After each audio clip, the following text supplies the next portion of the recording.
Today we're going to be planting some fall container gardens. You'll see some flowers that are to beautify your space, as well as some too that also last through the winter and well into the spring. And if today is your first time here, my name is Marlene. Welcome to Marlene's How-Tos, my home and garden channel. And by the way, guys, I'll have a bonus for you at the end, so be sure to stick around. So we're going to take a look at some of the items that you'll be needing, which of course we'll need to have our containers of different sizes depending on what you're wanting to do.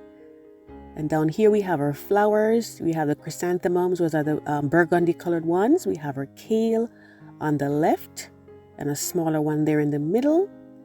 And the chrysanthemums were a pretty reasonable price. They were for $1.88 at Walmart, so I thought that was good. And they're actually perennials because they do come back every year with proper care. And up here we have some pansies, and I absolutely love the colors. I thought that they were so gorgeous, and these were for $1.98 at the Home Depot. Of course, you need to have your watering can or a hose with a sprinkler head on it. And we have our scarecrow for decor, and of course, our garden soil and our trowel to work the soil. And last but not least, we'll need to have our mulch because this helps to keep the plants warm. The cold winter months, it acts as a nice little blanket over them. So we're going to go ahead and get right into it. So of course your container will need to have holes in the bottom, and the larger the better because it helps to insulate the plants a little bbit more from the cold. I have two very large holes down in there, and so in cases like those you can put some coffee filters over them so the water will go through, but you won't have too much soil draining out. Or you can sometimes just put maybe like a small rock over it, or you can leave it as it is. It just depends on what you prefer. But it's like on your porch, where it might cause some mess, it's better to have that. And here we have our trowel. We're going to go ahead and just open up the soil. And I'm using garden soil in this case. You can use potting soil if you like. It just depends on what is available. And you can use whatever brand you like. This happens to be the one that I'm using today. And I like this little container right here. It actually helps me in terms of getting my soil over, so I don't have to be doing too much bending. It's very handy. It just had some slices of pineapple in there when I bought it, and I decided to just use it in this way, and it's very, very helpful. So first we're going to go ahead and put our kale in, and this was actually for $6.98 from the Home Depot. And you want to make sure that you bring your soil all the way up maybe to about at least 2 inches, above the edge of the container. And then you're going to loosen out the bottom of the plant and stick it in. But you always want to make sure that it's level with the top of the soil. So if it's a little high, you want to freak out the roots a little bit more so it can go a little further down, and that way it is level with the soil.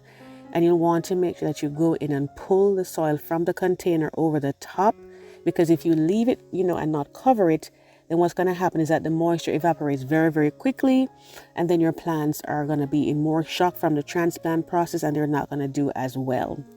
So you'll definitely want to make sure that you do that. And every single step in this process of this video today is very important. So I would say watch until the end so you don't miss anything and you can have success with your container gardens. So I'm just going in and filling in the soil right here.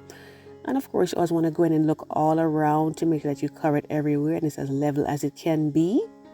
And just go in and press them in. And remember too, guys, that the best time to plant your flowers would be like in the evening so they can get the cool of the night, cool of the morning, and then come up. But the middle of the day is actually the worst time because the shock, the heat is the hottest time of the day, so it's not the best thing for them. So preferably evening or morning. So next we're going to go ahead and put our chrysanthemums in. And these, they like cool weather but not cold weather. So be mindful of that depending on your growing zone. If you get very hard freezes very early in the season, then you may want to put this to a more protected area and not, like out where it gets that blast of cold air. But we'll talk about how to protect them a little bit further down in the video. So I put that one in there, and I'm just going to go in and put the soil in and just, make sure that we press it down so that way we don't have any air pockets in there. And of course, these chrysanthemum colors, these are the ones that I chose, but they have so many different types out there. You have the yellow ones, you have the orange ones, you can choose white if you want. Some of them are like the single row of petals, some of them are double, like this one here. So it just depends on what you want. You have so many choices available. So this is how we're looking so far. And we're going to go ahead and add our pansy in. And I thought this one was so cute, and I think that the purple color matches very well with the kale. This one actually has 2 in the container, and so I'm going to be using one for the other container that I have. And right here, now I'm going to go ahead and split them in 2. And this way it helps to save money. So I always try to get containers that have, more than one plant in it, so that way you get more out of it. Of course, it creates a fuller look if you don't divide them out like that. But, to have it spread out and grow over time, I say that's a good way to go. So this one's a little bit smaller because there were 2 in the container. So just be careful, be a little more gentle when you're planting this one. And the same rule applies. You want to make sure that you're having it level out with the soil and just cover it over, with the additional soil that you would be putting there. And if it flops over a little bit, that's fine. Just shore it up with your hands as much as you can, so that way it's off to a good start. And I did leave spaces in between because these are going to spread out over time. But of course, if you want to pack them in closer, then you're definitely more than welcome to do so. And then next, we're going to go ahead and add in our yellow pansy. And I'm telling you guys, this one, it smelled so good, like a really, really nice perfume. And you can see me dividing it right here because we're going to put that other one to another container. We're going to be doing a couple of those today. So I'm freeing up the bottom here again and sticking it in. Same rule again, just go in and make sure that you press the soil in. Because, when those air pockets are not in there, the plant, it survives a little bit better. It doesn't want to be in compacted soil. But at the same time, you don't want to have too many air pockets because it causes the plant to dry out very quickly. So you want to, press in and make sure that it's level and fully covered. So this is how it's looking so far. So now we're off to our next container. And this one has a little hole in there. It could have been a little bit larger, but it does have a hole in it. So we'll be fine. And I think it is so cute. And I actually thrifted it. It was actually a burgundy color. And I thought I would spray it white because the white will work better for all seasons of the year. So I figured, with all the different colors that I use sometimes, I thought it would be perfect. So I just went ahead and added some spray paint onto it and allowed it to dry. Of course, after we took the wheels off and then added them back on. So for this one, because it is a smaller container, I made sure to put just the plants that are able to survive the cold weather, which in this case is the kale and the pansies. They can actually survive temperatures 20 degrees, sometimes even less, and they'll be fine.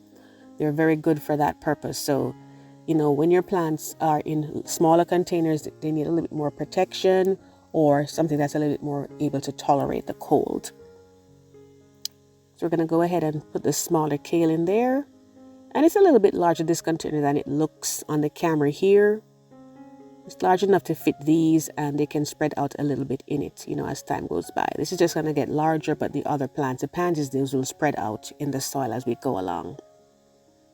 And we add them in the same way as we did for the others. This is how the first one is looking right here. And I think it looks really nice. The flowers are holding up really well.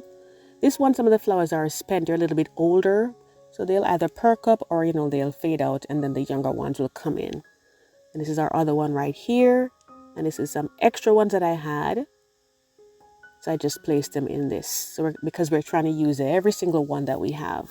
Make sure we save our money. So guys, I really hope that you're liking this so far. Give me a thumbs up if you are. And I did want to say that if you like flowers and gardening even half as much as I do, be sure to hit the subscribe button and tap on the notification bell twice, so you never miss an upload. And if you're a beginning gardener, no one was ever born a green thumb. We all had to learn, get information from somewhere. And it just takes a little practice and patience over time. And you'll get the hang of it before you even know it. And you'll have wonderful flowers and veggies and fruits in your garden. So now we're going to go ahead to this most important step, which is to, of course, get our plants watered. So we're going to go ahead and make sure that they have a good soak. And you can see how they're looking so far. And I find watering my plants very relaxing because sometimes I could use a hose, but I just go ahead and I get my watering can because, it's basically forced exercise, I would say. It causes me to go back and forth, and I'm perfectly fine. As long as the weather is, pretty reasonable, I don't have a problem doing that. Now, when you're watering your plants, bear in mind that, you may see the soil go down a little bit. That's kind of expected, but if it goes down a lot, you can add more soil back on top of it and then water it again, so that way you know that everything is good the way you'd like. Next step now is to add your mulch. And the mulch is, it protects it from the cold. It's like a nice warm blanket over the top of the soil. And so you'll definitely want to make sure that this is not a step that you miss, especially for your cold weather plants and even the ones in the summertime as well too. And I did use cypress mulch in this case, but of course there are many different types that you can use. You can use red mulch, you can use the pine bark one like I said, pine bark nuggets. Sometimes some people even use the artificial ones, like rubber or whatever, but I prefer wood, wood type mulch. So this is what it's looking like here now once we've put our mulch on there. And I just love how the colors pick up on each other. I think it's absolutely gorgeous. And of course, this is a very important step. You have to make sure that you water the plant after the mulch goes on, because if not, what happens is that the mulch wicks the moisture away, and then it's going to put stress on the plants, more stress from the transplant. And be sure to water it every other day for the first 5 days or so. If it's warm, then you can do it every day. And when you do, make sure the water runs out the bottom, so that way you know that it's got a good soak. So over here now we're adding the final touch to our little wagon right here, and that's our little scarecrow. I thought he was so cute. And of course you can put different types of decor in your pots. Just make sure it doesn't damage the roots when you stick them in there, to celebrate this season. And this is how it's looking. So very cute. I absolutely love it. So let's take a look at the different ones that we did today. You can see them here, our larger one. We have the different ones over here. On the right, you can see that this one just has a chrysanthemum and a scarecrow. Whatever works for you to make it beautiful for your area. And here's our little scarecrow in the wagon. So very cute. I think it's so very seasonal. And of course, not to leave out the little extras that we had in this long one here. And this is going to be fabulous. Once the colors come up, it's going to look really gorgeous. Now we come over to feeding them.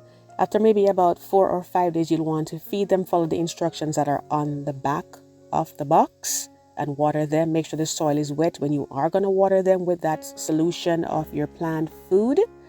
And do this every other week until you get the first hard freeze, and you have to stop. Now here's our bonus, guys. If you are going to have a cold snap in your area, we highly recommend that you go and give your plants a good soak, because what it does is it acts like an insulation, the water that covers over them, and that way they don't get a blast of cold, dry air. And so that way they're protected. Even if it's going to be snowing in your area, just wet them, with the moisture all over, the water, and that's going to protect them. So I hope that this gave you some great ideas. Be sure to check out my autumn playlist, which I'm going to be linking at the end, and you'll see lots of different, ways to care for your garden, as well as, how to plant additional types of flowers that's going to work for you. So I'll link those, and even also how to just tidy up the area in general. So I do thank you so much for watching. I hope to see you in the next video, and be sure to share with a friend that you think this might help. I wish you a happy fall gardening and hope you'll have a great rest of the day. Take care until I see you again.